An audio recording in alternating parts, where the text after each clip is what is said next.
ಊರಿನ ಗತ ವೈಭವ ಹಾಗೂ ಇಂದಿನ ವಾಸ್ತವ, ಗ್ರಾಮದ ಇತಿಹಾಸ, ಅಭಿವೃದ್ಧಿ ಮತ್ತು ಸಮಸ್ಯೆಗಳ ಕುರಿತು ಚರ್ಚಿಸುವ ವಿಶೇಷ ಕಾರ್ಯಕ್ರಮ ನಮ್ಮೂರು.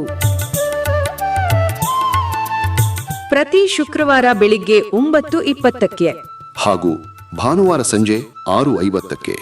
ನಿಮ್ಮ ಊರ ಕಥೆ, ನಿಮ್ಮ ಜನಧ್ವನಿ 90.8 FM.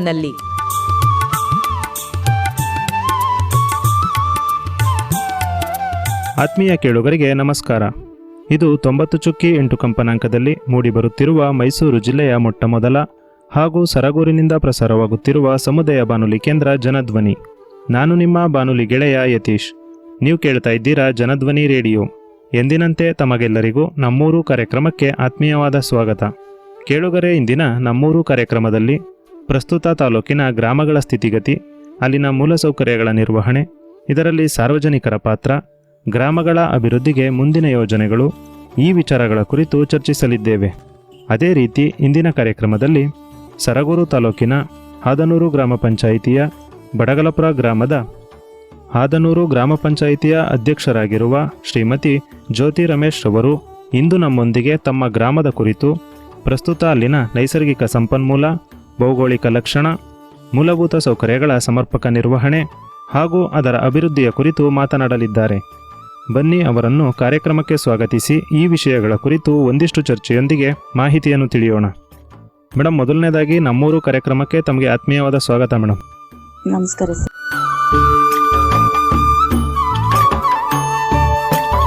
ಪ್ರಥಮವಾಗಿ ತಮ್ಮ ಬಗ್ಗೆ ಒಂದು ಕಿರು ಪರಿಚಯವನ್ನ ನಮ್ಮ ಕೇಳುಗರಿಗೆ ಮಾಡಿಕೊಡೋದಾದ್ರೆ.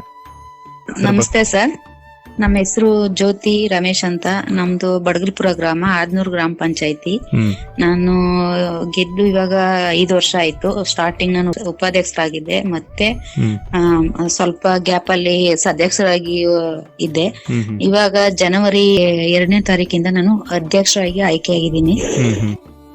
ತಮ್ಮ ಒಂದು ಗ್ರಾಮದಲ್ಲಿ ಎಷ್ಟು ಜನಸಂಖ್ಯೆ ವಾಸಿಸ್ತಾ ಇದೆ, ಅದರ ಒಂದು ಅಂಕಿಅಂಶದ ಬಗ್ಗೆ ನಮಗೆ ತಿಳಿಸ್ಕೊಡೋದಾದ್ರೆ. ಸರ್, ನಮ್ಮ ಗ್ರಾಮದಲ್ಲಿ ಮನೆಗಳ ವಿವರ ಬೇಕು ಅಂತ ಅಂದ್ರೆ ಸರ್, ಅದು 300 ಚಿಲ್ಲರದಿಂದ 400 ತನಕ ಮನೆಗಳು ಬರುತ್ತೆ ಸರ್. ಇನ್ನು ಅಂಕಿ ಅಂಶಗಳು ಅಂತ ಹೋದ್ರೆ, ವೋಟಿಂಗ್ ಪ್ರಕಾರ ಹೋದ್ರೆ ಸರ್ 900 ಚಿಲ್ಲರ ತನಕ ವೋಟಿಂಗ್ ಇರುತ್ತೆ ಸರ್. ಅಂದ್ರೆ ಸುಮಾರು 1000 ಜನಸಂಖ್ಯೆಯನ್ನ ಮೀರಿದಂತಹ ಒಂದು ಜನಸಂಖ್ಯೆಯನ್ನ ಒಳಗೊಂಡ ಒಂದು ದೊಡ್ಡ ಗ್ರಾಮ ಅಂತಾನೆ ಗ್ರಾಮ ಸರ್.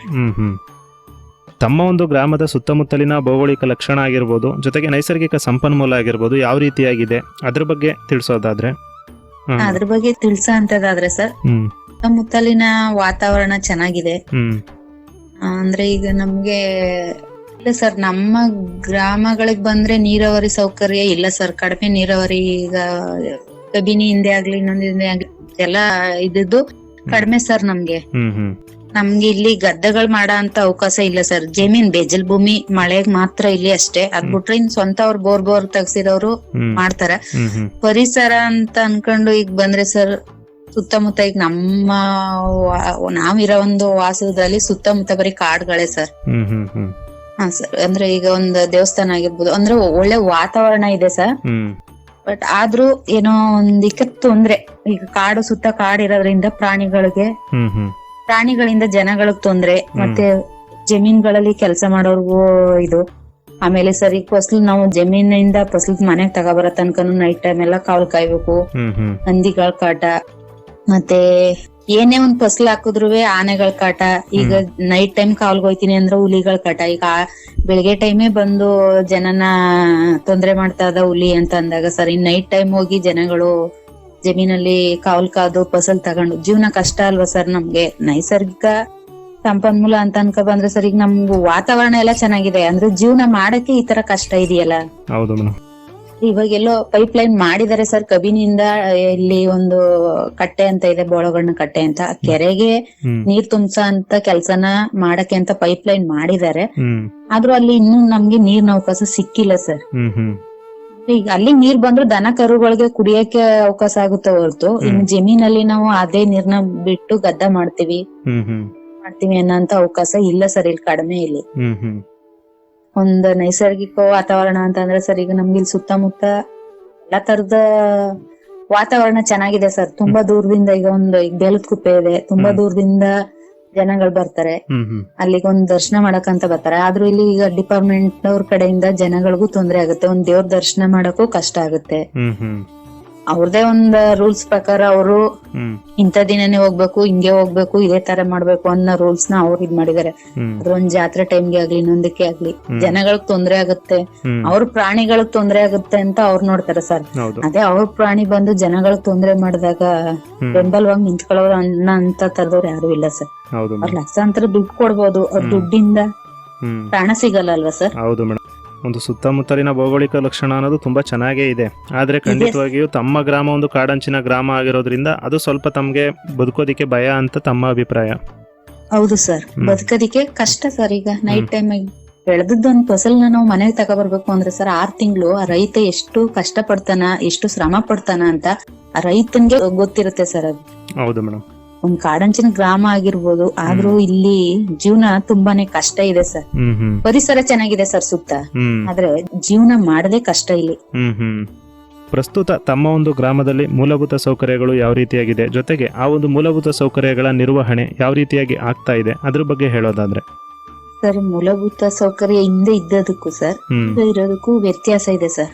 ಎಲ್ಲ ಡ್ರೈನೇಜ್ ಎಲ್ಲ ಕಡಿಮೆ ಇರ್ತಿತ್ತು ಸರ್. ಒಂದ್ 10 ವರ್ಷ 15-18 ವರ್ಷದ ಹಿಂದೆನೆ ಸರ್ ಈ ರೋಡ್ ಮಧ್ಯದಲ್ಲಿ ಬಚ್ಚಲ್ ನೀರು ಹೋಗುತ್ತೆ ಅಂತ ಅಂದ್ರೆ ರೋಡ್ ಮಧ್ಯೆ ಅಗ್ದಿ ದಾರಿ ಮಾಡ್ಬಿಡ್ತಿದ್ರು. ತಿರ್ಗಾಡೋರ್ಗೆ ಹಿಂಸೆ ಆಗ್ತಿತ್ತು, ದನ ಕರ ಹೋಗಕ್ ಹಿಂಸೆ ಆಗ್ತಿತ್ತು. ಆಗಿನದಕ್ಕೆ ಹೋಲ್ಸ್ಕೊಂಡ್ರೆ ಇವಾಗ ಬೆಸ್ಟ್ ಅಲ್ವಾ ಸರ್. ಈಗ ಡ್ರೈನೇಜ್ ಆಗಿದೆ, ಆಗಿದೆ, ಕಾಂಕ್ರೀಟ್ ರೋಡ್ ಆಗಿದೆ, ಶೌಚಾಲಯ ಸರ್ ಹಿಂದೆ ಎಲ್ಲ ಬೈಲ್ಗೆ ಹೋಯ್ತಿದ್ರು. ಹೌದು. ಅವ್ರಿಗೆ ಒಂದ್ ಅರಿವು ಮೂಡಿಸಿದಾಗ ಶೌಚಾಲಯ ಇರ್ಬೇಕು, ಮನೇಲಿ ಶೌಚಾಲಯ ಬಳಸ್ಬೇಕು. ಹೆಣ್ಮಕ್ಳು ಇರ್ತಾರ, ಹೊರಗಡೆ ಹೋಗಲ್ಲ. ಹೌದು. ಅವ್ರನ್ನ ಹೊರಗಡೆ ಕಳಿಸಬಾರ್ದು. ಹೆಣ್ಮಕ್ಳನ್ನ ಹೊರಗಡೆ ಹೋದ್ರೆ ಏನ್ ಪ್ರಾಬ್ಲಮ್ ಆಗುತ್ತೆ, ಒಂದು ಇದ್ರ ಮೇಲೆ ಒಂದು ನೊಣೆ ಕುತ್ಕೊಳ್ಳೋದಾಗ್ಲಿ ಇನ್ನೊಂದಾಗ್ಲಿ ಸೊಳ್ಳೆಗಳು ಬರುತ್ತೆ, ಇದರಿಂದ ಆರೋಗ್ಯ ಕೆಡುತ್ತೆ ಅಂತ ಅವ್ರಿಗೆ ಅರಿವು ಮೂಡಿಸಿ ಪ್ರತಿಯೊಬ್ಬರಿಗೂ ಶೌಚಾಲಯ ನಿರ್ಮಾಣ ಮಾಡಿಸಿ ಅವರು ಶೌಚಾಲಯನೇ ಬಳಸ್ಬೇಕು ಅನ್ನೋದನ್ನ ಅವ್ರಿಗೆ ಅರಿವು ಮೂಡಿಸಿದೀವಿ ಸರ್. ಶೌಚಾಲಯ ಇಲ್ದೇನೆ ಇದ್ದವ್ರಿಗೂ ಸರ್ ಮತ್ತೆ ಈಗ ಅವ್ರಿಗೆ ಹೊಸದಾಗಿ ಶೌಚಾಲಯ ಕೊಡುವಂತ ಪ್ರಯತ್ನದಲ್ಲೂ ಇದ್ದು ಸರ್. ನಾವೇ ಅಧ್ಯಕ್ಷ ಆಗಿರೋದ್ರಿಂದ ಅವ್ರಿಗೆ ಇನ್ನೂ ಇದೆ ಸರ್, ಪೂರ್ತಿ ಕ್ಲಿಯರ್ ಮಾಡಿದೀವಿ ಅಂತ ಅನ್ನೋದ್ ಹೇಳ್ತಾ ಇಲ್ಲ. ಈಗ ನಾನೇ 25ರಿಂದ 30 ಶೌಚಾಲಯ ಅವ್ರಿಗೆ ಕೊಡ್ಸಿದೀನಿ ಸರ್. ಇನ್ನೂ ಇದೆ ಸರ್, ಇನ್ನೂ ಒಂದ್ 15-20 ಶೌಚಾಲಯ ಕೊಡ್ಸೋ ಅಂತವ್ರಿಗೆ ಇದೆ ಸರ್. ಅದನ್ನು ನಾನು ಕ್ಲಿಯರ್ ಮಾಡಿಸ್ತೀನಿ. ಅಂದ್ರೆ ಒಂದು ಹಂತದಲ್ಲಿ ತಮ್ಮ ಗ್ರಾಮ ಈಗ ಬಯಲು ಮುಕ್ತ ಗ್ರಾಮ ಆಗುವಂತಹ ಒಂದು ಸ್ಥಾನವನ್ನ ತಲುಪ್ತಾ ಇದೆ. ಆದ್ರೆ ಇನ್ನು ಕೆಲವು ಶೌಚಾಲಯಗಳು ಕೆಲವು ಜನಗಳಿಗೆ ಸಿಗಬೇಕು, ಅದು ಮುಂದಿನ ದಿನಗಳಲ್ಲಿ ತಮ್ಮ ಕಡೆಯಿಂದ ಆಗತ್ತೆ ಅನ್ನೋದು ತಮ್ಮ ಒಂದು ಅಭಿಪ್ರಾಯ. ಹೌದು ಸರ್, ಭರವಸೆ ಕೊಡ್ತೀನಿ ಸರ್ ನಮ್ ಕಡೆಯಿಂದ ಆಗುತ್ತೆ ಅನ್ನೋದನ್ನ. ಅವಾಗೆಲ್ಲ ಡ್ರೈನೇಜ್ ಆದ್ರುವೆ ಅಯ್ಯೋ ಯಾರೋ ಬರ್ತಾರೆ ಬಿಡಿ, ಪಂಚಾಯತಿ ಅವರು ನೀಟ್ ಮಾಡ್ಕೋತಾರ, ಅದ್ ಮಾಡ್ಕೋತಾರ, ಇದ್ ಮಾಡ್ಕೋತಾರ ಅಂತ ಜನಗಳು ಸ್ವಲ್ಪ ಅವ್ರ ಮನಸ್ಥಿತಿಗ್ ತಕ್ಕಂತ ಯೋಚನೆ ಮಾಡ್ತಿದ್ರು. ಈಗ ಆಗಿಲ್ಲ ಸರ್, ಅವ್ರವ್ರ ಮನೆ ಮುಂದೆ ಅವ್ರು ನೀಟ್ ಮಾಡ್ಕೋತಾರ. ಈಗ ಅವ್ರಿಗೆ ಏನಾಗಿದೆ, ಗೌರ್ಮೆಂಟ್ ಇಂದ ನಮ್ಗೆ ಕೊಡ್ಸಿದಾರೆ, ನಮ್ಮ ಸ್ವಚ್ಛತೆ ಬಗ್ಗೆ ನಾವು ಕಾಪಾಡ್ಕೋಬೇಕು ಅಂತ ಎಲ್ಲ ಅವ್ರವ್ರು ಕ್ಲೀನ್ ಮಾಡಿಸ್ಕೊತಾರ. ಮಧ್ಯ ಮನೆ ಹತ್ರ ನೀರ್ ಬಿಟ್ಟಾಗಿರ್ಲಿ ಅದನ್ನ ಕ್ಲೀನ್ ಮಾಡ್ಕೊಂಡು ಗುಡ್ಸಿ ಎತ್ಕೊಳ್ಳೋದು, ನನ್ ಮನೆ ಮುಂದೆ ಚೆನ್ನಾಗಿರ್ಬೇಕು, ನೀಟಾಗಿರ್ಬೇಕು ಅನ್ನೋದನ್ನ ಅವರು ತಿಳ್ಕೊತಾರೆ ಸರ್. ಇನ್ನು ಉಳಿದೆಲ್ಲ ನಾವು ಈಗ ಪಂಚಾಯತಿಯಿಂದ ವತಿಯಿಂದ ಏನಾಗ್ಬೇಕು ಅದನ್ನ ನಾವು ಮಾಡಿಸ್ಕೊಟ್ಟಿರ್ತೀವಿ. ಇನ್ನು ಬೇಕು ಸರ್. ಈಗ ಮಧ್ಯ ಈಗ ಸರ್ ಈಗ ಕಂದಾಯ ಮಾಮೂಲಿ ಗ್ರಾಮ ಠಾಣೆಗೆ ಸೇರಿರಲ್ವಲ್ಲ ಸರ್, ಆತರ ಇದಾವೆ ಸರ್, ಆತರ ಮನೆಗಳಿದಾವೆ ಅಂತ ತಪ್ಪು ಸರ್. ಇನ್ನು ಡ್ರೈನ್ಗಳು ಆಗಂತ ವ್ಯವಸ್ಥೆ ಇದೆ ಸರ್, ಮಾಡ್ಬೇಕು ಸರ್. ಯಾಕಂದ್ರೆ ನಮಗೂ ಎಲ್ಲೋ ಒಂದ್ ಕಡೆ ಫಲಾನುಭವಿ ಕಡೆಯಿಂದ ಏನೋ ಒಂದ್ ಇದಾಗಿ ಅಲ್ಲಿ ಸ್ಟಾಪ್ ಆಗಿದೆ ಸರ್. ಬೇಕು ಸರ್ ಡ್ರೈನೇಜ್, ನಮ್ಮ ಗ್ರಾಮಕ್ಕೆ ಹೇಳ್ತಿರೋದು ಸರ್. ಇನ್ನು ಡ್ರೈನೇಜ್ ಅವಶ್ಯಕತೆ ಇದೆ. ಮುಂದೊಂದ್ ದಿನ ಅದನ್ನ ಏನಾದ್ರು ಪ್ರಯತ್ನ ಮಾಡಿ ಮಾಡ್ಬೇಕು ಅನ್ನೋದು ನಮ್ ಪ್ರಯತ್ನದಲ್ಲಿ ಇದೆ. ಅದೊಂದು ಮನ್ಸಲ್ಲಿ ನೋವಿದೆ ಸರ್. ಅಂದ್ರೆ ತಮ್ಮ ಒಂದು ಆಶಯದಂತೆ ಸಂಪೂರ್ಣವಾಗಿ ಡ್ರೈನೇಜ್ ಮಾಡಬೇಕು ಅನ್ನುವಂಥದ್ದು ಕೆಲವೊಂದು ಕಾರಣಗಳಿಂದ ಅಡೆತಡೆ ಆಗಿದೆ. ಆದ್ರೆ ಮುಂದಿನ ದಿನಗಳಲ್ಲಿ ಮಾಡ್ತೀವಿ ಅನ್ನೋದು ತಮ್ಮ ಒಂದು ಭರವಸೆ. ಹೌದು ಸರ್. ಮೇಡಮ್, ತಮ್ಮ ಒಂದು ಗ್ರಾಮದಲ್ಲಿ ನೈರ್ಮಲ್ಯ ನಿರ್ವಹಣಾ ವ್ಯವಸ್ಥೆ ಯಾವ ರೀತಿಯಾಗಿದೆ, ಜೊತೆಗೆ ಕಸ ವಿಲೇವಾರಿ ಯಾವ ರೀತಿಯಾಗಿ ನಡೀತಾ ಇದೆ ಅದ್ರ ಬಗ್ಗೆ ಹೇಳೋದಾದ್ರೆ? ಕಸ ವಿಲೇವಾರಿ ಅಂತ ಅಂದ್ರೆ ಸರ್, ಈಗ ಕಸ ವಿಲೇವಾರಿ ಹಸಿ ಕಸ ಒಣ ಕಸ ಬೇರೆ ಬೇರೆ ಮಾಡೋದಲ್ವಾ ಸರ್? ಹಾ ಮೇಡಮ್, ಹೌದು ಸರ್. ಅದು ಇಲ್ಲ ಸರ್, ಅದು ಕೆಲಸ ನಡೀತಾ ಇಲ್ಲ. ನಮ್ಗೆ ಜಾಗದ್ದು ಕೊರತೆ ಇದೆ, ಹಾಗಾಗಿ ಅದು ಕಸ ವಿಲೇವಾರಿ ಕೆಲಸ ನಡೀತಾ ಇಲ್ಲ ಸರ್. ನಮ್ಗೆ ಜಾಗದ ಕೊರತೆ ಇದೆ ಸರ್, ಜಾಗ ಸಿಗ್ತಾ ಇಲ್ಲ ನಮ್ಗೆ. ಈಗ ಹೆಣ್ಮಗ್ಳು ಇರೋದ್ರಿಂದ ಮಸಾಣದ ಹತ್ರ ಹ್ಮ್ ಹೋಗಿ ನನ್ ಮಾಡಕ್ಕೆ ಭಯ ಆಗುತ್ತೆ ಹ್ಮ್ ಹ್ಮ್ ಆ ತರ ಒಂದು ಇದೆ. ಹ್ಮ್ ಹ್ಮ್ ಆದ್ರೂ ಈಗ ನಾವು ಹೆಣ್ಮಗಳು ನಾವು ಸಾಥ್ ಕೊಡ್ಲೇಬೇಕು. ಎಲ್ಲಾದ್ರೂ ಜಾಗ ನೋಡ್ತಾ ಇದೀವಿ ಸರ್, ಎಲ್ಲೂ ನಮಗ್ ಜಾಗ ಕಂಫರ್ಟಬಲ್ ಸಿಕ್ಕಿಲ್ಲ ಹ್ಮ್ ಹ್ಮ್ ಹ್ಮ್ ಸರ್. ಹಂಗಾಗಿ ಕಸ ವಿಲೇವಾರಿದ್ದು ಸರ್ ವ್ಯವಸ್ಥೆ ಇಲ್ಲ. ಅದು ಹ್ಮ್ ಹ್ಮ್ ಒಣ ಕಸ ಮಾತ್ರ ಕೊಡಕ್ ಸಾಧ್ಯ ಸರ್ ಇಲ್ಲಿ. ಈಗ ಪ್ಲಾಸ್ಟಿಕ್ ಆಗಿರ್ಬೋದು, ಇನ್ನೊಂದೇ ಆಗಿರ್ಬೋದು, ಒಣ ಕಸ ಕೊಡ್ತಾರ. ಹ್ಮ್ ಹಸಿ ಕಸ ನಮ್ಮ ಇದ್ರಲ್ಲಿ ಯಾರು ಕೊಡಕ್ ಬರಲ್ಲ ಸರ್. ಯಾಕಂದ್ರೆ ಹಸಿ ಕಸ ಯಾವ್ದೇ ಇದ್ರು ತಿಪ್ಪೆಗ್ ಹಾಕ್ತಿವಿ ನಾವು. ಹ್ಮ್ ಯಾಕಂದ್ರೆ ತಿಪ್ಪೆಗ್ ಹಾಕಿದ್ರೆ ನಮ್ಗೆ ಅದು ಜಮೀನ್ ಯೂಸ್ ಆಗುತ್ತೆ. ಹ್ಮ್ ಹ್ಮ್ ಹಾಗಾಗಿ ಇಲ್ಲಿ ಯಾರು ಹಸಿ ಕಸ ಕೊಡಕ್ಕೆ ಇಷ್ಟ ಪಡಲ್ಲ ಸರ್. ಹ್ಮ್ ಹ್ಮ್ ಹ್ಮ್ ಹ್ಮ್ ಸರ್ ಗ್ರಾಮ ಎಷ್ಟು ಕ್ಲೀನ್ ಆಗಿದೆ ಅಂತ ಅನ್ನೋದಕ್ಕೆ ಸರ್ % ಅಲ್ಲಿ 90% ಇದೆ ಸರ್. ಹ್ಮ್ ಹ್ಮ್ ಹ್ಮ್ ಎಲ್ಲ ಒಂದ್ 10% ಕೊರತೆ ಇದೆ. ಹ್ಮ್ ಹ್ಮ್ ಹ್ಮ್ ತಮ್ಮ ಒಂದು ಗ್ರಾಮದಲ್ಲಿ ಸಾರ್ವಜನಿಕರಿಗೆ ಲಭ್ಯ ಇರುವ ಶಿಕ್ಷಣ ಆಗಿರ್ಬೋದು, ಜೊತೆಗೆ ಆರೋಗ್ಯ ವ್ಯವಸ್ಥೆ ಆಗಿರ್ಬೋದು, ಮತ್ತೆ ಸಾರಿಗೆ ವ್ಯವಸ್ಥೆ ಆಗಿರ್ಬೋದು, ಯಾವ ರೀತಿಯಾಗಿದೆ ಅದ್ರ ಬಗ್ಗೆ ತಿಳಿಸೋದಾದ್ರೆ? ಶಿಕ್ಷಣದ ಬಗ್ಗೆ ಹೇಳ್ಬೇಕು ಅಂತಂದ್ರೆ ಸರ್, ಹ್ಮ್ ಇದಾಗ ತುಂಬಾ ಕಷ್ಟ ಇತ್ತು ಸರ್. ಹ್ಮ್ ಹ್ಮ್ ಯಾವ್ದೇ ಒಂದು ಸೌಕರ್ಯಗಳು ನಮ್ಗೆ ಸರ್ಕಾರದಿಂದ ಕೊಡ್ತಿರ್ಲಿಲ್ಲ. ಹ್ಮ್ ಕಷ್ಟಪಟ್ಟು ಓದ್ತಾ ಇದ್ವಿ. ಹ್ಮ್ ಆದ್ರೆ ಇವಾಗ ಆಗಿಲ್ಲ ಸರ್. ಹ್ಮ್ ಸರ್ಕಾರದಿಂದ ಎಲ್ಲಾ ತರ ಸೌಲಭ್ಯಗಳನ್ನ ಕೊಡ್ತಾರೆ. ಆದ್ರೂ ಗೌರ್ಮೆಂಟ್ ಅಲ್ಲಿ ಓದ್ಸಕ್ಕೆ ಹ್ಮ್ ಕೆಲವು ಅಫಿಸಲ್ಸ್ ಗಳು ಇದ್ ಮಾಡ್ತಾರೆ. ಅವ್ರವ್ರು ಕಾರ್ಮೆಂಟ್ ಹಾಕತಾರ. ಇಲ್ಲ ಸರ್, ನಮ್ ಗೌರ್ಮೆಂಟ್ ಸ್ಕೂಲಲ್ಲಿ ಒಳ್ಳೆ ಹ್ಮ್ ಶಿಕ್ಷಣ ಇದೆ. ಹ್ಮ್ ಹ್ಮ್ ನಾವು ಗೌರ್ಮೆಂಟ್ ಅಲ್ಲೇ ಓದ್ಬೇಕು ಅಲ್ವಾ ಸರ್? ಹೌದು ಮೇಡಮ್. ಅಂದ್ರೆ ಸರ್ ಈಗಿನ ಮಟ್ಟದಲ್ಲಿ ಅಂದ್ರೆ ಈಗ ಟೀಚರ್ಸ್ ಗಳು ಕಡಿಮೆ ಇದಾರೆ. ನಮ್ಮ ಊರಲ್ಲೇ ಹೋಲಿಕೆ ಮಾಡ್ಕೋಬೇಕು ಅಂತ ಅಂದ್ರೆ ಸರ್, ಟೀಚರ್ಸ್ ಕೊರತೆ ಇದೆ ಹ್ಮ್ ಹ್ಮ್ ಹ್ಮ್ ನಮ್ಮ ಗ್ರಾಮದಲ್ಲೇ. ಈಗ ಪ್ರೈಮರಿ ಸ್ಕೂಲ್ ಅಲ್ಲಿ ಇರ್ಬೋದು, ಹ್ಮ್ ಟೀಚರ್ಸ್ ಗಳು ಕೊರತೆ ಇದಾರೆ ಸರ್. ಅಲ್ಲಿ ಸೈನ್ಸ್, ಹ್ಮ್ ಇಂಗ್ಲಿಷ್ ಹ್ಮ್ ಹ್ಮ್ ಇದಕ್ಕೆ ಟೀಚರ್ಸ್ ಗಳು ಕಡಿಮೆ ಇದಾರೆ. ಹ್ಮ್ ಅಂದ್ರೆ ತಮ್ಮ ಗ್ರಾಮಗಳಲ್ಲಿ ಈಗ ಶಾಲೆಯು ಚೆನ್ನಾಗಿದೆ, ಟೀಚರ್ಸ್ ಗಳ ಕೊರತೆ ಸದ್ಯಕ್ಕಂತೂ ಇದೆ.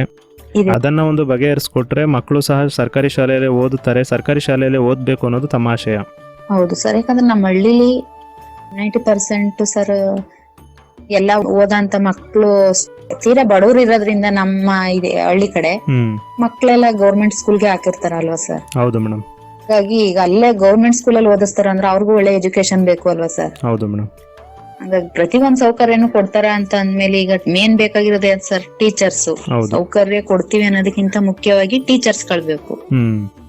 ಮಕ್ಕಳು ಈಗ ನಮ್ಮ ಹಳ್ಳಿ ಕಡೆ ಈಗ ಒಂದು ದಿನ ಕೂಲಿ ತಕೊಂಡ್ ಮಾಡೋ ಅಂತವ್ರು ಇದಾರೆ ಸರ್. ಇದಾರೆ ಅನ್ನೋದಕ್ಕಿಂತ ಹೆಚ್ಚಾಗಿ ಅವರೇ ಇರೋದು ಸರ್. ಇವತ್ತೊಂದ್ ದಿನ ಕೂಲಿ ತಂದ್ ಮಾಡ್ತೀನಿ, ಇವತ್ ತಗೊಬಂದು ಸಂಜೆಗ್ ನಾನ್ ಮಾಡ್ಕೊ ತಿಂತೀನಿ ಅನ್ನೋ ತರದವ್ರೆ ನಮ್ಮ ಹಳ್ಳಿ ಕಡೆಯಲ್ಲಿ ಇರೋರು. ಹಾಗಾಗಿ ನಮ್ಗೆ ಗೌರ್ಮೆಂಟ್ ಸ್ಕೂಲ್ಗಳಲ್ಲೇ ಓದಿಸ್ತವ್ರು. ಅವರು ಸ್ಟಾರ್ಟಿಂಗ್ 1ನೇ ಕ್ಲಾಸಿಂದ ಹಿಡಿದು SLC ಹೋಗೋ ತನಕನು ಸರ್ ಅವರು ಗೌರ್ಮೆಂಟ್ ಸ್ಕೂಲಲ್ಲೇ ಓದಿಸ್ತಾರ. ಹಂಗಾಗಿ ಈಗ ಗೌರ್ಮೆಂಟ್ ಸ್ಕೂಲಲ್ಲಿ ಓದಿಸ್ತಾರ ಅಂತ ಅಂದ್ರೆ ಈಗ ಅವ್ರ ಮಕ್ಕಳಿಗೆ ಒಳ್ಳೆ ಎಜುಕೇಶನ್ ಬೇಕು ಅಲ್ವಾ? ಈಗಿನ ಮಟ್ಟದಲ್ಲಿ ಒಳ್ಳೆ ಎಜುಕೇಶನ್ ಬೇಕು. ಈಗ ಹಿಂದಿ ಬೇಕು, ಇಂಗ್ಲಿಷ್ ಬೇಕು, ಕನ್ನಡ ಬೇಕು, ಪ್ರತಿಯೊಂದು ಈಗ ಇದ್ರೇನೆ ಸರ್. ಈಗ ಮುಂದೆ ಈಗ ಹೋಗಿ ನಾನು ಓದ್ತೀನಿ ಅನ್ನೋ ತರದಲ್ಲಿ ಇದ್ರೆ ಸ್ಟಾರ್ಟಿಂಗ್ ಫಸ್ಟ್ ಇಂದ ನಮ್ಗೆ ಇಂಗ್ಲಿಷ್ ಮೀಡಿಯಮೇ ಬೇಕು. ಅದನ್ನೇ ನಮ್ ಗೌರ್ಮೆಂಟ್ ಸ್ಕೂಲಲ್ಲಿ ಕೊಟ್ರೆ ಮಕ್ಕಳಿಗೆ ಇನ್ನೂ ಅನುಕೂಲ ಆಗುತ್ತೆ ಅಲ್ವಾ ಸರ್? ಹೌದು ಮೇಡಮ್. ಭೇದ ಭಾವ ಕಡಿಮೆ ಆಗುತ್ತೆ. ಕಾರ್ಮೆಂಟ್ ಅಲ್ಲಿ ಓದಿದ್ದಿ ಅಂತ ಅನ್ನೋರು ಗರ್ವದಿಂದ ಹೇಳ್ಕೊಳ್ಳೋರು ಇರ್ತಾರೆ. ನೀನು ಗೌರ್ಮೆಂಟ್ ಸ್ಕೂಲಲ್ಲಿ ಓದಿದೆ ಈ ಆಳ್ಸವ್ರು ಇರ್ತಾರೆ ಮಕ್ಕಳುಗಳು.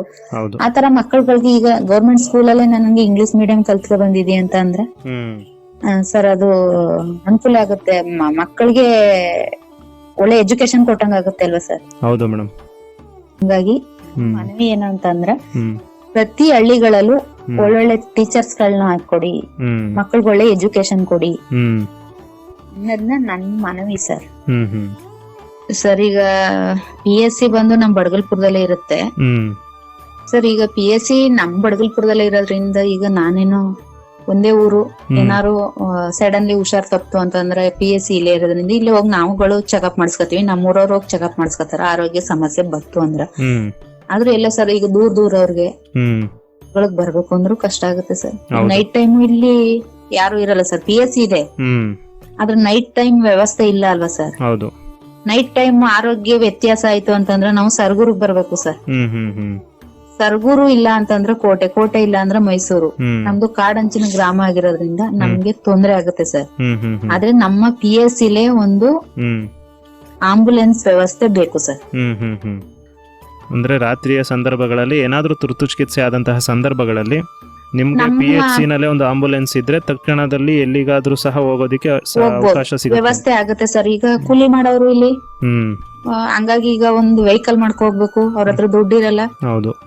ಆ ಟೈಮಲ್ಲಿ ಆರೋಗ್ಯ ವ್ಯತ್ಯಾಸ ಆಯ್ತು ಅಂತಂದ್ರ ಹಠಾಚೂರಿ ಏನಾರು ಆಯ್ತು ಅಂದ್ರ ಪ್ರಾಣ ಕಳ್ಕೊಳ್ಳೋ ಅಂತ ಸ್ಥಿತಿ ಬರುತ್ತೆ ಅಲ್ವಾ ಸರ್. ಹೌದು ಮೇಡಮ್. ಹಂಗಾಗಿ ಇಲ್ಲಿ ನಮ್ಗೆ ಇಲ್ಲಿ PSC ಇದೆ ಸರ್. ಪ್ರತಿಯೊಂದು ರೂಮ್ಸ್ ಇದೆ, ಎಲ್ಲಾ ಇದೆ, ಎಲ್ಲಾ ತರದ ಸೌಕರ್ಯನು PSC ಇಲ್ಲಿ ಇದ್ದೇ ಇರುತ್ತೆ. ಹ್ಮ್ ಅಲ್ಲಿ ನೈಟ್ ಟೈಮು ಡಾಕ್ಟರ್ ಇರೋಂತ ವ್ಯವಸ್ಥೆನೂ ಮಾಡ್ಕೊಡ್ಬೋದು. ಹ್ಮ್ ಹ್ಮ್ ಕಾಡಂಚಿನ ಗ್ರಾಮ ಸರ್. ಹ್ಮ್ ಇಲ್ಲಿ ನೈಟ್ ಟೈಮು ಡಾಕ್ಟರ್ ಇದ್ರೆ ಹ್ಮ್ ಇಲ್ಲಿಂದ ಮುನ್ನ ಸ್ಟೇಜ್ ಹೋಗೋ ತನಕನಾರು ಇಲ್ಲಿ ಸ್ವಲ್ಪ ಅವಾಯ್ಡ್ ಮಾಡಿರ್ತಾರೆ ಡಾಕ್ಟರ್ ನೋಡಿ. ಹೌದು. ನೈಟ್ ಟೈಮ್ ಡಾಕ್ಟರ್ ಇಲ್ಲಿ ವ್ಯವಸ್ಥೆ ಇದ್ರೆ ಸರ್, ನೈಟ್ ಟೈಮ್ ಇಲ್ಲೇ ಡಾಕ್ಟರ್ ಅವ್ರ ನೋಡ್ತಾರ, ಚೆಕಪ್ ಮಾಡ್ತಾರ, ಏನಾದ್ರೂ ಅದಕ್ಕೊಂದು ಸೊಲ್ಯೂಷನ್ ಕೊಟ್ಟು ಒಂದು ಆಗ ಅಂತ ಅನಾಹುತನ ತಡೆಗಟ್ಟಿ ಮುಂದೆ ಹೋಗ ಅಂತ ಹ್ಮ್ ಇದಿರುತ್ತೆ ಅಲ್ವಾ ಸರ್. ಹೌದು ಹಂಗಾಗಿ ನಮ್ಗೆ ಇಲ್ಲಿ ಹ್ಮ್ ಆರೋಗ್ಯ ಸಮಸ್ಯೆ ಅಂತ ಬಂದಾಗ ಸರ್ ಹ್ಮ್ ನಮ್ಗೆ ಡಾಕ್ಟರ್ ವ್ಯವಸ್ಥೆ, ನೈಟ್ ಟೈಮ್ ಡಾಕ್ಟರ್ ವ್ಯವಸ್ಥೆ ಬೇಕು ಸರ್. PSC ಇದೆ, ಹ್ಮ್ PSC ಇದೆ ಅಂತ ಹೆಮ್ಮೆ ಪಡೋದಲ್ಲ ಸರ್, ಅಲ್ಲಿ ವರ್ಕ್ ಮಾಡೋ ಅಂತವ್ರು ಬೇಕು ಅಲ್ವಾ ಸರ್. ಹೌದು ಮೇಡಮ್. ತುರ್ತು ಸಂದರ್ಭಗಳಲ್ಲಿ PHC ನಲ್ಲೇ ಡಾಕ್ಟರ್ ಅಥವಾ ಸಿಸ್ಟರ್ಸ್ ಯಾರಾದ್ರೂ ಇದ್ದಾಗ ತುರ್ತು ಹೌದು ಸರ್. ಸಂದರ್ಭಗಳಿಗೆ ಬೇಕಾದಂತಹ ಚಿಕಿತ್ಸೆ ಅಲ್ಲೇ ಸಿಕ್ಕಾಗ ಮುಂದೆ ಹೋಗೋದಿಕ್ಕೆ ಸಹಕಾರಿಯಾಗುತ್ತೆ ಅನ್ನೋದು ಹೌದು ತಮ್ಮ ಸರ್. ಅಭಿಪ್ರಾಯ. ಇಲ್ಲಿ ಜಾಗ ಇದೆ ಸರ್, ಹ್ಮ್ ಹಾಸ್ಪಿಟಲ್ ಇದೆ, ಇನ್ನೂ ಒಂದ್ ಜಾಗ ಇದೆ, ಹ್ಮ್ ಅಲ್ಲೇ ಕ್ವಾರ್ಟರ್ಸ್ ಗಳು ಮಾಡ್ಬೋದು. ಹ್ಮ್ ಇಲ್ಲಿ ಈಗ ಬೇರೆ ಕಡೆಯಿಂದ ಇಲ್ಲಿ ಬಂದು ನರ್ಸೇ ಆಗ್ಲಿ ಡಾಕ್ಟರ್ಗಳೇ ಆಗ್ಲಿ ಇಲ್ಲಿ ಇರ್ತಾರ ಅಂತ ಅಂದಾಗ ಹ್ಮ್ ಹ್ಮ್ ಅವ್ರಿಗೆ ಉಳ್ಕೊಳ್ಳಂತ ವ್ಯವಸ್ಥೆ ಸರ್ ಇಲ್ಲಿ ಕ್ವಾರ್ಟರ್ಸ್ ಮಾಡಿ ಇದ್ದಾಗ ಸರ್, ಆ ಕ್ವಾರ್ಟರ್ಸ್ ಅಲ್ಲಿ ಅವ್ರು ಇರ್ತಾರೆ ನೈಟ್ ಟೈಮ್. ಹ್ಮ್ ಹ್ಮ್ ಯಾರಿಗಾರು ಏನಾರು ಹತಾಚೂರಿಯ ನೈಟ್ ಟೈಮ್ ಆಯ್ತು ಅಂತ ಅಂದಾಗ ಹ್ಮ್ ಅವ್ರು ಇಲ್ಲೇ ಟ್ರೀಟ್ಮೆಂಟ್ ಮಾಡ್ಬೋದು. ಹೌದು. ಈ ತರದ ವ್ಯವಸ್ಥೆ ಬೇಕು ಸರ್. ಹ್ಮ್ ಹ್ಮ್ ಹ್ಮ್ ಈ ತರ ಎಲ್ಲೋ ಒಂದ್ ಕಡೆ ಕಾಡಂಚಿನ ಗ್ರಾಮ ಅಂತ ಹ್ಮ್ ಕಡೆಗಣಿಸಿ ಹ್ಮ್ ಹ್ಮ್ ಮಾಡ ಅಂತ ವ್ಯವಸ್ಥೆ ಬೇಡಿ ಸರ್. ಕಾಡಂಚಿನ ಗ್ರಾಮದಲ್ಲಿರೋಂತ ಹ್ಮ್ ವ್ಯಕ್ತಿಗಳಿಗೆ ಒತ್ತಾಸೆ ಆಗಿ ಸರ್ಕಾರ ಇದ್ರೆ ಸರ್ ಅವ್ರಿಗೂ ಒಂದು ಆಸೆ ಇರುತ್ತೆ ಸರ್. ಹ್ಮ್ ಹ್ಮ್ ಹೌದು ಮೇಡಮ್.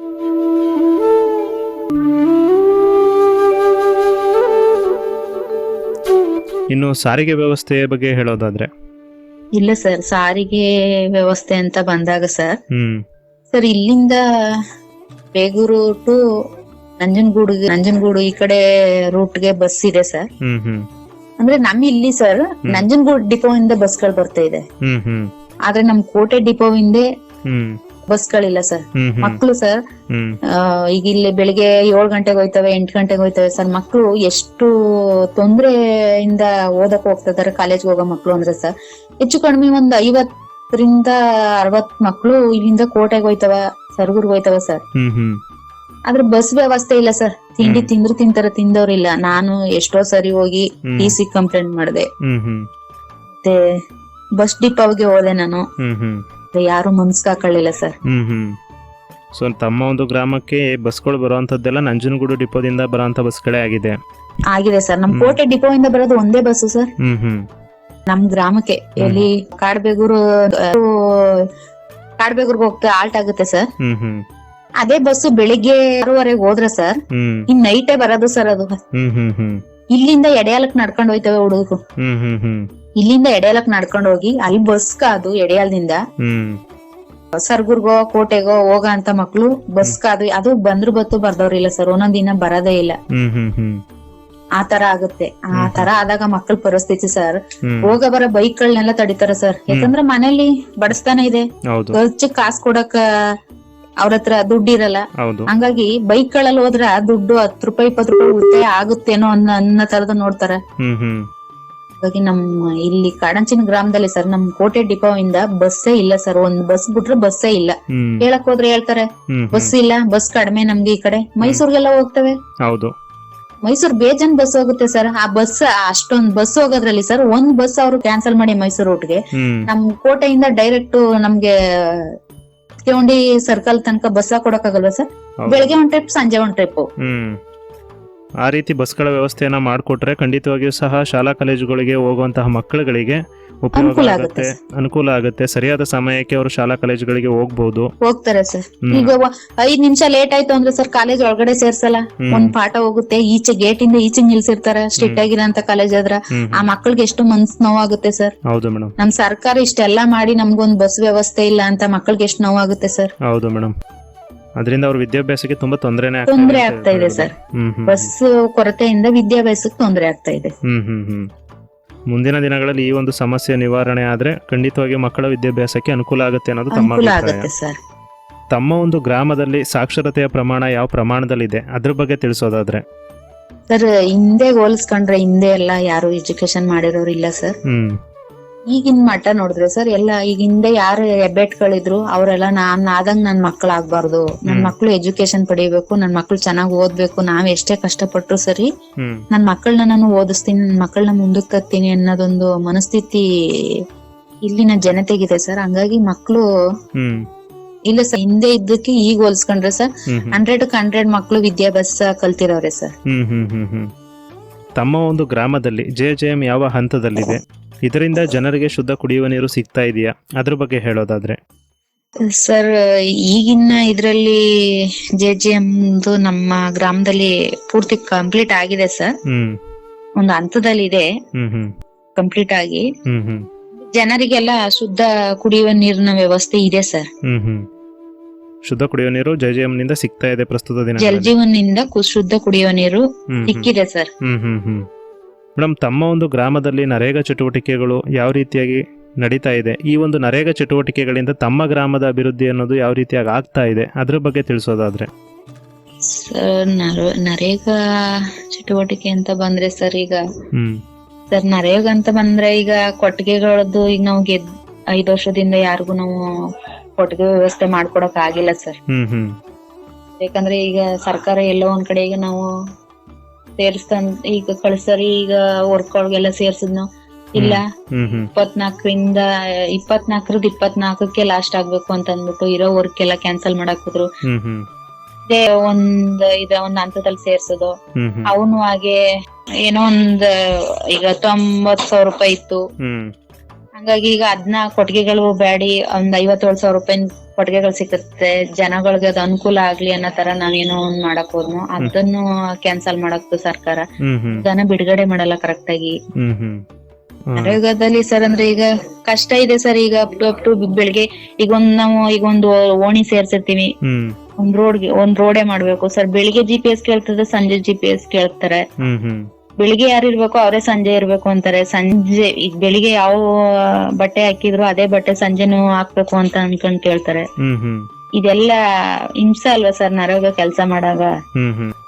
ಈಗೇನೋ ನಾವೇನು ಸರ್ ಇಲ್ಲಿ ಈಗ ಜನಗಳು ಕೆಲ್ಸ ಮಾಡ್ತಾರ. ಈಗ ಒಂದು ರೋಡ್ ಕೆಲ್ಸ ಆಗ್ಲಿ ಇನ್ನೊಂದ್ ಕೆಲ್ಸ ಆಗ್ಲಿ ಅಂತ ಅಂದಾಗ ಸರ್ ಒಂದ್ ಕಾಂಪೌಂಡೇ ಮಾಡ್ತಾರ, ಅದಕ್ಕೂ ಹಾಗೆ ಕೇಳ್ತಾರೆ. ಈಗೆಲ್ಲ ಅದು ಪ್ರಾಮಾಣಿಕವಾಗಿ ಮಾಡೋ ಅಂತ ಕೆಲ್ಸ ಅಲ್ವಾ ಸರ್ ಅದು? ಜನಗಳೇ ಫಲಾನುಭವಿ ನಿಂತ್ಕೊಂಡು ಏನೋ ಮಾಡ ಅಂತ ಕೆಲ್ಸ ಇರುತ್ತೆ, ಅದು ಅದನ್ನ ಮಾಡ್ತಾರೆ ಸರ್. ಅದಕ್ಕೆ ಸರ್ಕಾರ ಇಷ್ಟು ಮುಟ್ಕೋಲ್ ಹಾಕಿದಾಗ ಅದು ಎಲ್ಲೋ ಒಂದ್ ಕಡೆ ತೊಂದ್ರೆ ಆಗಲ್ವಾ ಸರ್? ಕೊಟ್ಟು ಕಿತ್ಕೊಂಡಂಗ್ ಮಾಡ್ತಾರಲ್ಲ ಸರ್. ಇಲ್ಲ ಒಂದೇ ಸರಿ ಕಿತ್ಕತೀನಿ ಅಂದ್ರೆ ಕಿತ್ಕೊಬಿಡ್ಲಿ ಅವರು, ಕೊಟ್ಟು ಕಿತ್ಕೊಳ್ಳೋದು ಕಷ್ಟ ಅಲ್ವಾ ಸರ್? ಹೌದು ಮೇಡಮ್. ಅದರಲ್ಲಿ ಅಂದ್ರೆ ನರೇಗಾ ಚಟುವಟಿಕೆಗಳಲ್ಲಿ ಇರುವಂತಹ ಒಂದು ರೂಲ್ಸ್ಗಳು ಜಾಸ್ತಿ ಆಗಿದೆ, ಅದರಿಂದಾಗಿ ಕೆಲಸಗಳು ಮಾಡೋದಿಕ್ಕೆ ತುಂಬಾ ಕಷ್ಟ ಆಗ್ತಾ ಇದೆ ಸರ್. ಎಲ್ಲ ಮುಖ ನೋಡ್ತಾರ. ಈಗ ಬೆಳಿಗ್ಗೆ ಕರಿಬೇಕು ಆಳುಗಳನ್ನ, ಬೆಳಿಗ್ಗೆ ಅವರೇ GPS ಇರ್ಬೇಕು, ಮಧ್ಯಾಹ್ನ ಮತ್ತೆ ಸಂಜೆ ಅವರೇ ಇರ್ಬೇಕು. ಮತ್ತೆ ಮಿಸ್ ಆಗಿ ಯಾರಿಗೋ ಒಂದ್ ಹುಷಾರಿರ್ಲ ಹೊಟ್ಟೋಗಿರ್ತಾರ ಅಂತ ಅನ್ಕೊಳ್ಳಿ, ಅವ್ರಿದ್ರೆ GPS ತಗೊಳ್ಳೋದು, ಇಲ್ದವ್ರ GPS ತಗೊಳಲ್ಲ. ಇವೆಲ್ಲ ತೊಂದರೆಗಳಾಗ್ತಾ ಇದೆ ಸರ್. ಸರ್ ಕೃಷಿ ಹೊಂಡಗಳು ಮಾಡಿಸ್ತೀವಿ ಸರ್. ಅದು ಈಗ ಸ್ವಲ್ಪ ಏನೋ ಒಂದು ಅದೇ ಸರ್, ಈಗ ಯಾವ್ದೇ ಕೆಲಸ ಮಾಡಿದ್ರು ಸೇಮ್ ಸರ್. ನರೇಗಾದಲ್ಲಿ ಈಗ ನೀರ್ಗಾವಲಿ ಮಾಡ್ತೀರಾ, ಅದಕ್ಕೂ ಹಂಗೆ GPS ಕೇಳ್ತಾರೆ. ಕೃಷಿ ಹೊಂಡ ಮಾಡ್ತೀರಾ, ಅದಕ್ಕೂ ಹಂಗೆ GPS ಕೇಳ್ತಾರ. ಪ್ರತಿಯೊಂದಕ್ಕೂ GPS ಸರ್. ಇದರಿಂದ ಒಂದು ಸಮಸ್ಯೆನೇ ಆಗ್ತಾ ಇದೆ ಅಂತಾನೆ ಹೇಳ್ಬೋದು. ಹೌದು ಸರ್. ಇಷ್ಟು ಇದ್ರು ಸರ್ ಏನೋ ಒಂದು ಕೆಲಸದಲ್ಲಿ ಒಂದು ಅಭಿವೃದ್ಧಿ ಆಗಿದೆ. ಆದ್ರೂ ಸರ್ ಅಭಿವೃದ್ಧಿ ಆಗಿದೆ ಅಂತ ಹೆಮ್ಮೆಯಿಂದ ಹೇಳ್ಕೊಳಕ್ಕಿಂತ ಸರ್ ಅವತ್ತಿನ ದಿನ ಕಷ್ಟಪಟ್ಟು ಕೆಲಸ ಮಾಡೋದ್ವಲ್ಲ, ಆ ಕೆಲಸದಿಂದ ನೋವಿದೆಯಲ್ಲ ಸರ್, ಅದ್ ನೋವು ಹಂಚ್ಕೋಬೇಕು ಅಲ್ವಾ? ಹೌದು. ಪ್ರಸ್ತುತವಾಗಿ ಮೇಡಮ್, ತಮ್ಮ ಒಂದು ಗ್ರಾಮದಲ್ಲಿ ಇನ್ನು ಏನೆಲ್ಲ ಸಮಸ್ಯೆಗಳು ಕಾಡ್ತಾ ಇದೆ ಅದ್ರ ಬಗ್ಗೆ ತಿಳಿಸೋದಾದ್ರೆ? ಸರ್ ನಮ್ಮ ಗ್ರಾಮದಲ್ಲಿ ಸರ್ ಅವಾಗ್ಲೇ ಸ್ವಲ್ಪ ಭಾಗದಲ್ಲಿ ಚರಂಡಿಗಳ ಸಮಸ್ಯೆ ಇದೆ, ಮತ್ತೆ ರಸ್ತೆದು ಸಮಸ್ಯೆ ಇದೆ, ಶೌಚಾಲಯದ್ದು ಇನ್ನು ಸ್ವಲ್ಪ ಆಗಂತದ್ದು ವ್ಯವಸ್ಥೆ ಇದೆ ಸರ್ ಅಂತ ಹೇಳಿದೆ ಸರ್. ಹಿಂಗಾಗಿ ಸ್ಕೂಲ್ ಅಲ್ಲಿ ನಾವು ಇನ್ನೂ ಆಗ್ಬೇಕಾಗಿರೋಂತ ಕೆಲಸಗಳಿದೆ ಸರ್, ಕಾಂಪೌಂಡ್ ಕೆಲಸಗಳಾಗಂತದ್ದಿದೆ. ಸ್ಕೂಲ್ ನ ಇನ್ನೂ ಅಭಿವೃದ್ಧಿ ಮಾಡ್ಬೇಕು ಆಸೆಗಳು ಇದೆ ಸರ್. ಸರ್ ಈಗ ಕಾಡು ಪ್ರಾಣಿಗಳು ಅಂತ ಅನ್ಕೊಂಡು ಈಗ ನಮ್ ಗ್ರಾಮದಲ್ಲಿ ಸಮಸ್ಯೆಗಳು ಅಂದ್ರೆ ಸರ್, ಈಗ ಕಾಡು ಪ್ರಾಣಿಯಿಂದ ತುಂಬಾನೇ ಸಮಸ್ಯೆ ಇದೆ. ಸುತ್ತಲೂ ಕಾಡಿರೋದ್ರಿಂದ ನಮ್ಗೆ ಜನಗಳಲ್ಲಿ ಪ್ರಾಣ ಭಯದಿಂದನೇ ಇದಾರೆ ಸರ್. ಹೊರಗಡೆ ಹೋದ್ರೆ ಏನಾಗುತ್ತೆ, ಟೈಮ್ ಹೋದ್ರು ಭಯ, ಬೆಳಿಗ್ಗೆ ಟೈಮ್ ಹೋದ್ರು ಭಯ, ಸಂಜೆ 6 ಗಂಟೆ ಆಯ್ತು ಅಂದ್ರೆ ಮನೆಯಿಂದ ಮಕ್ಕಳನ್ನ ಈಗ ಇನ್ನೊಂದಕ್ಕೋ ಕಳ್ಸಕ್ಕೂ ಭಯ ಇರುತ್ತೆ. ಹಾಗಾಗಿ ಇಲ್ಲಿ ಕೊರತೆ ಅಂದ್ರೆ ಸರ್ ಕಾಡು ಪ್ರಾಣಿಗಳಿಂದ ಕೊರತೆ. ನಮ್ಗೆ ಇದಕ್ಕೆ ಫಾರೆಸ್ಟ್ ಡಿಪಾರ್ಟ್ಮೆಂಟ್ ಇಂದ ಬೇಗ ಮುಕ್ತಿ ಕೊಡ್ಸಿದ್ರೆ ಬೆಟ್ರು ಸರ್. ಯಾಕಂದ್ರೆ ಈಗ ನಮ್ ಜನಗಳು ಕಾಡ್ಗ್ ಹೋದ್ರೆ ಅವ್ರ ಕಷ್ಟ ಅಂತಾರೆ, ಅವ್ರ ಪ್ರಾಣಿಗಳು ನಮ್ ಜಮೀನಿಗೆ ಬಂದು ಜನಗಳನ್ನ ಅವಳಿ ಮಾಡ್ತಾ ಇದೆ ಅಲ್ವಾ ಸರ್. ಹೌದು. ಈಗ ನಮ್ ಜನಗಳಿಗೆ ಪ್ರಾಬ್ಲಮ್ ಆಗಲ್ವಾ ಸರ್. ಅವ್ರ ಕೋಟಿ ಕೊಟ್ರು ನಮಗ್ ಬೇಕಾಗಿಲ್ಲ ಸರ್, ನಮಗ್ ಪ್ರಾಣ ಕೊಡ್ಲಿ, ಅವರು ಪ್ರಾಣ ಉಳ್ಸ ಅಂತ ವ್ಯವಸ್ಥೆ ಮಾಡ್ಲಿ. ಸುತ್ತ ಸರ್ ಸೋಲಾರ್ ಸಿಸ್ಟಮ್ ಹಾಕಿ ಅವರು ಪ್ರಾಣಿಗಳು ಹೊರಗಡೆ ಬರ್ಬಾರ್ದ ರೀತಿ ತಡೆಗಟ್ಟಿ ವ್ಯವಸ್ಥೆ ಮಾಡಿದ್ರೆ ಆದಷ್ಟು ಬೇಗ ಒಳ್ಳೇದು. ರೈತರುಗಳು ಬೆಳೆಗಳನ್ನೇ ನೆಮ್ಕೊಂಡ್ ಜೀವನ ಮಾಡೋದು, ಆ ಬೆಳೆಗಳನ್ನೆಲ್ಲನೂ ಅದು ನಾಶ ಮಾಡಾಕ್ದಾಗ ಎಲ್ಲೋ ಒಂದ್ ಕಡೆ ರೈತರಿಗೆ ತೊಂದರೆ ಆಗುತ್ತೆ ಅಲ್ವಾ ಸರ್. ಹೌದು ಸರ್. ರೈತ ವರ್ಷಕ್ಕೆ ಒಂದೇ ಸರಿ ಸರ್ ಬೆಳೆ ಬೆಳೆಯಕ್ಕಾಗೋದು. 6 ತಿಂಗಳು ಬೆಳೆ ಇರುತ್ತೆ. ಅದ 6 ತಿಂಗಳಲ್ಲಿ ಈಗ ಹತ್ತಿ ಸರ್, ಹತ್ತಿ ಈಗ ನಾವು ಯುಗಾದಿ ಹಬ್ಬ ಆದ್ಮೇಲೆ ಹತ್ತಿ ಹಾಕ್ತಿವಿ. ಹತ್ತಿ ಹಾಕಿ ಅದು ಮಾರ್ಲಮಿ ತಿಂಗಳಿಗೆಲ್ಲ ಹತ್ತಿ ಬಂದಿರುತ್ತೆ. ಅದಷ್ಟೇ ಸರ್. ಆ ಟೈಮಲ್ಲಿ ಏನಿರುತ್ತೆ ಆ ಟೈಮಲ್ಲಿ ಅದನ್ನ ಫಸಲು ಮಾಡ್ಬೇಕು. ಆ ಟೈಮ್ ಮೀರಿ ನಾವು ಫಸಲು ಮಾಡಕ್ ಆಗಲ್ಲ. ಹೌದು ಅಲ್ವಾ ಸರ್. ಅದನ್ನೆಲ್ಲಾನು ಅದು ಕಾಯಿ ಆದ್ಮೇಲೆ ಇಲ್ಲ ಗಿಡ ಬಂದಾಗ ತಿನ್ಕೊಂಡಿರುತ್ತೆ, ಕಾಯಿ ಆದ್ಮೇಲೆ ತಿನ್ಕೊಂಡಿರುತ್ತೆ. ಅದನ್ನ ಮತ್ತೆ ಬೆಳೆಯಕ್ ಆಗಲ್ಲ ಸರ್. ಹೌದು. ಅಂದ್ರೆ ಸುಮಾರು ಕಷ್ಟ ಬಿದ್ದು ಮಾಡಿದಂತಹ ಕೆಲಸಗಳು ಕಾಡು ಪ್ರಾಣಿಗಳ ಒಂದು ನೈಟ್ ಟೈಮ್ ಕಾವಲ್ಗೆ ಹೋಯ್ತಾರೆ. ಕಾವಲ್ಗೆ ಹೋದಾಗ ಪ್ರಾಣಕ್ಕೆ ಅಪಾಯ ಆಗಿರುತ್ತೆ. ಈ ತರ ಸಮಸ್ಯೆಗಳಿದೆ ಸರ್. ಈ ತರ ಸಮಸ್ಯೆಯಿಂದ ಬೇಗ ನಮ್ಗೆ ಸಮಸ್ಯೆ ಪರಿಹಾರ ಕೊಟ್ರೆ ಫಾರೆಸ್ಟ್ ಡಿಪಾರ್ಟ್ಮೆಂಟ್ ಇಂದ ಜನಗಳಿಗೆ ಇಲ್ಲ ಒಂದ್ ಕಡೆ ಧೈರ್ಯ ಇರುತ್ತೆ ಸರ್. ತಮ್ಮ ಒಂದು ಗ್ರಾಮದ ಅಭಿವೃದ್ಧಿಗೆ ತಮ್ಮ ಪಾತ್ರ ಆಗಿರ್ಬೋದು, ಯುವಕರ ಪಾತ್ರ ಆಗಿರ್ಬೋದು, ಜೊತೆಗೆ ಸಾರ್ವಜನಿಕರ ಬೆಂಬಲ ಆಗಿರ್ಬೋದು, ಎಷ್ಟು ಪ್ರಾಮುಖ್ಯತೆಯನ್ನ ಹೊಂದಿರುತ್ತೆ ಮೇಡಮ್, ಅದ್ರ ಬಗ್ಗೆ ತಿಳಿಸೋದಾದ್ರೆ? ಸರ್, ನಮ್ಮ ಗ್ರಾಮದ ಅಭಿವೃದ್ಧಿಯಲ್ಲಿ ನಿಂತ್ಕೊಂಡು ಹೋರಾಟ ಮಾಡ್ತೀನಿ, ಗ್ರಾಮ ಅಭಿವೃದ್ಧಿ ಮಾಡ್ತೀನಿ ಅಂದ್ರೆ ಆಗಲ್ಲ ಅಲ್ವಾ ಸರ್. ಹೌದು ಮೇಡಮ್. ಎಲ್ಲಾರು ಸಾರ್ವಜನಿಕರ ಬೆಂಬಲ ಬೇಕು, ಯುವತಿಯರ ಬೆಂಬಲ ಬೇಕು ಸರ್. ಅವರ ಬೆಂಬಲನೇ ನಮ್ಗೆ ಅಭಿವೃದ್ಧಿ ತರಕ್ಕೆ ಒಂದು ಏನೋ ಒಂದು ಶಕ್ತಿ ಸರ್. ಗ್ರಾಮದ ಅಭಿವೃದ್ಧಿ ಅನ್ನೋದು ಪ್ರತಿಯೊಬ್ಬರಿಂದನೂ ಸಹ ಆದ್ರೆ ಅದು ಖಂಡಿತವಾಗಿಯೂ ಸಹ ಸಹಕಾರಿಯಾಗುತ್ತೆ ಅನ್ನೋದು ತಮ್ಮ ಅಭಿಪ್ರಾಯ? ಹೌದು ಸರ್. ಆಯ್ತು ಮೇಡಮ್. ಕೊನೆಯದಾಗಿ ಮೇಡಮ್, ನಮ್ಮ ಜನಧ್ವನಿ ಕೇಳುಗರಿಗೆ ಮತ್ತು ತಾಲೂಕಿನ ಜನತೆಗೆ ಒಂದು ಕಿವಿ ಮಾತನ್ನ ಹೇಳೋದಾದ್ರೆ ಏನಂತ ಹೇಳೋದಿಕ್ ಬಯಸ್ತೀರಾ? ನಮ್ಗಿರೋ ಸಮಸ್ಯೆನ ಸರ್ ನೀವ್ ಈ ತರ ಈಗ ಜನಧ್ವನಿಯವರು ಕೇಳಿ ಒಂದು ಪರಿಹಾರ ಹುಡುಕೊಡ್ತಾರ ಅಂತಂದ್ರೆ ಅವ್ರಿಗೂ ನಾವು ನಮ್ ಕಡೆಯಿಂದ ಕೃತಜ್ಞತೆಗಳನ್ನ ಹೇಳಕ್ಕೆ ಇಷ್ಟಪಡ್ತೀನಿ ಸರ್. ಸರ್, ಕೊನೆಯದಾಗಿ ಜನಧ್ವನಿ ಕೇಳುಗರಿಗೆ ನನ್ನ ಕಡೆಯಿಂದ ಒಂದು ಮಾತು, ತಾಲೂಕಿನ ಜನತೆಗೆ ಒಂದು ಕಿವಿ ಮಾತು ಹೇಳಕ್ಕೆ ಇಷ್ಟಪಡ್ತೀನಿ. ಈಗ ಒಂದು ಗ್ರಾಮದಲ್ಲಿ ಅಭಿವೃದ್ಧಿ ಆಗ್ಬೇಕು ಅಂತ ಅನ್ಕೊಂಡ್ರೆ, ಗ್ರಾಮ ಅಭಿವೃದ್ಧಿ ಆಗ್ಬೇಕು ಅಂತಂದ್ರೆ ಅಲ್ಲಿರಂತ ವಾರ್ಡ್ ಮೆಂಬರ್ ಒಬ್ಬರದೇ ಸಪೋರ್ಟಿಂಗ್ ಆಗಿರಲ್ಲ. ಅಲ್ಲಿರಂತ ಜನಗಳಿಂದ ಮತ್ತೆ ಯುವಕರಿಂದ ಅವ್ರೆಲ್ಲಾರು ಸೇರಿ ಒಂದು ಒಗ್ಗಟ್ಟಾದ್ರೆ ಒಂದು ಅಭಿವೃದ್ಧಿನ ಮಾಡ ಅಂತ ಪ್ರಯತ್ನ ಮಾಡ್ಬೋದು. ಅವರ ಆರ್ಥಿಕ ಅಭಿವೃದ್ಧಿ, ಒಂದು ಗ್ರಾಮದ ಅಭಿವೃದ್ಧಿ ಮಾಡ್ಬೋದು ಅನ್ನೋದನ್ನ ಹೇಳಕ್ಕೆ ಇಷ್ಟಪಡ್ತೀನಿ. ಮತ್ತೆ ಈಗ ತಾಲೂಕಲ್ಲಿ ಅಂತ ಅನ್ಕೊಂಡ್ ಹೋದ್ರೆ ತಾಲೂಕಲ್ಲಿ ತುಂಬಾ ಕುಂದು ಕೊರತೆಗಳು ಇದೆ ಸರ್. ಸಾರಿಗೆ, ರೋಡ್ ವ್ಯವಸ್ಥೆ ಇರ್ಬೋದು. ಇನ್ನು ಹೇಳಕ್ ಆಗ್ದೇನೆ ಇರೋಂತ ಈಗ ನಮ್ಮಿಲ್ಲಿ ತಾಲೂಕಲ್ಲಿ ಈಗ ಕೆಲವು ಇಲಾಖೆಗಳಾಗ್ಬೇಕು. ಈಗ ನಮ್ದು ಸರಗೂರು ತಾಲೂಕು ಆಗಿರೋದ್ರಿಂದ ಕೆಲವು ವಿಚಾರಗಳಿಗೆ ನಾವು ಕೋಟೆಗೆ ಹೋಗ್ಬೇಕಾಗುತ್ತೆ. ಈಗ ಎಲ್ಲದು ನಮ್ಗೆ ಸರಗೂರಲ್ಲೇ ಆದ್ರೆ ಅನುಕೂಲ ಆಗುತ್ತೆ ನನ್ನ ಕಿವಿ ಮಾತು ಹೇಳಕ್ ಇಷ್ಟಪಡ್ತೀನಿ.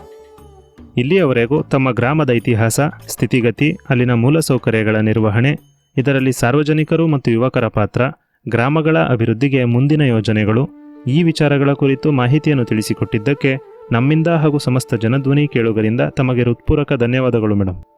Thank you sir. ಧನ್ಯವಾದಗಳು.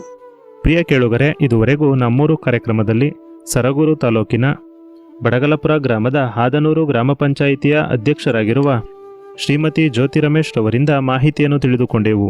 ಇದೇ ರೀತಿ ಮತ್ತೊಂದು ಊರಿನ ಇತಿಹಾಸ, ಸ್ಥಿತಿಗತಿ, ಮೂಲಭೂತ ಸೌಕರ್ಯಗಳ ನಿರ್ವಹಣೆ, ಮತ್ತು ನೈಸರ್ಗಿಕ ಸಂಪನ್ಮೂಲಗಳ ವಿಶೇಷತೆಯನ್ನು ಕುರಿತು ಮುಂದಿನ ನಮ್ಮೂರು ಕಾರ್ಯಕ್ರಮದಲ್ಲಿ ತಮ್ಮೆಲ್ಲರನ್ನೂ ಭೇಟಿಯಾಗುತ್ತೇನೆ. ಅಲ್ಲಿಯವರೆಗೂ ಕೇಳ್ತಾ ಇರಿ 90.8 ಕಂಪನಾಂಕದಲ್ಲಿ ಮೂಡಿಬರುತ್ತಿರುವ ಮೈಸೂರು ಜಿಲ್ಲೆಯ ಮೊಟ್ಟಮೊದಲ ಹಾಗೂ ಸರಗೂರಿನಿಂದ ಪ್ರಸಾರವಾಗುತ್ತಿರುವ ಸಮುದಾಯ ಬಾನುಲಿ ಕೇಂದ್ರ ಜನಧ್ವನಿ. ಧನ್ಯವಾದಗಳು.